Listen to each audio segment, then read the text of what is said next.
നമ്മൾ ഇന്ന് ഉണ്ടാക്കാൻ പോകുന്നത് ഒരു തേങ്ങപ്പോളയാണേ.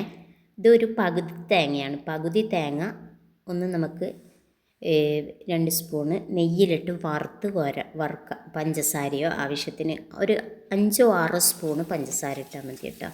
നന്നായി ഇളക്കി ഒന്ന് വേവിച്ച് കൊടുക്കുക. നന്നായി ഇളക്കണം, അല്ലെങ്കിൽ എന്താ കുഴപ്പമെന്നറിയാം, അടിക്ക് പിടിച്ചു പോകും. എന്നിട്ട് കുറച്ച് അണ്ടിയും പരിപ്പും മുന്തിരിയും ഇട്ട് നമുക്ക് കൈ വെക്കാതെ ഒന്ന് ഇളക്കിയെടുക്കുക കേട്ടോ. ഇളക്കി നമ്മൾ ഒരു ബ്രൗൺ കളർ വരുമ്പോഴത്തേക്ക് അതൊരു വെന്തിട്ടുണ്ടാവും. എന്നിട്ട് 3 മുട്ടയിലേക്ക് നമുക്കിതൊന്ന് മാറ്റി കൊടുക്കാം. കുറച്ച് തണുത്തതിന് ശേഷം 3 മുട്ടയിലേക്ക് മാറ്റി കൊടുക്കുക. പഞ്ചസാര ഇട്ട് ഇളക്കിയത് കൊണ്ട് വേറെ പഞ്ചസാര നമ്മൾ ചേർക്കുന്നില്ല കേട്ടോ.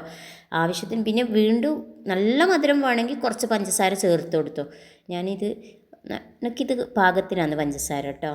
പെട്ടെന്ന് വേവുകയും ചെയ്യും. സ്ലോ ഫ്ലെയിമിൽ നമുക്ക് നെയ്യൊഴിച്ച് ഒന്ന് വേവിച്ച് ഒന്ന് തിരിച്ചിട്ട് കൊടുത്ത് പെട്ടെന്ന് എന്താണെന്ന് വെച്ചാൽ കുറേ ടൈമൊന്നും എടുക്കില്ല. ഒരു 5-10 മിനിറ്റ് സ്ലോ ഫ്ലെയിമിൽ വേവിച്ചെടുത്ത് നല്ല തേങ്ങാപ്പഴം ഭയങ്കര ടേസ്റ്റുള്ളൊരു സാധനമാണ്. സത്യമായിട്ടും ഞാൻ പറയുന്നത് തന്നെ ഇത് ഉണ്ടാക്കി നോക്കിയാൽ എന്തായാലും എല്ലാവർക്കും ഇഷ്ടപ്പെടും.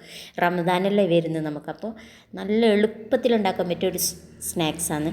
3 മുട്ടയെ വേണ്ടും. 3 മുട്ടയും ഒരു പകുതി തേങ്ങയും നെയ്യിലിട്ട് വറുത്ത് കോരി ഒന്ന് ചെറിയൊരു ഫ്ലെയിമിൽ ഒരു പാനിൽ ഒഴിച്ച് കൊടുത്താൽ ചെറിയ ഫ്ലെയിമിൽ നമുക്കൊന്ന് മൂടി വെച്ച് വേവിച്ചെടുത്താൽ നല്ല ഒരു ടേസ്റ്റുള്ളൊരു തേങ്ങാപ്പോള. ഇത് കൂടുതലാരും ഉണ്ടാക്കി നോക്കുക പൊതുവെ ഞാൻ കണ്ടിട്ടില്ല എവിടെയൊന്നും. നല്ല ടേസ്റ്റുള്ളതാണ്. എൻ്റെ ഉമ്മാൻ്റെ ഒരു സ്നാക്കാണിത്.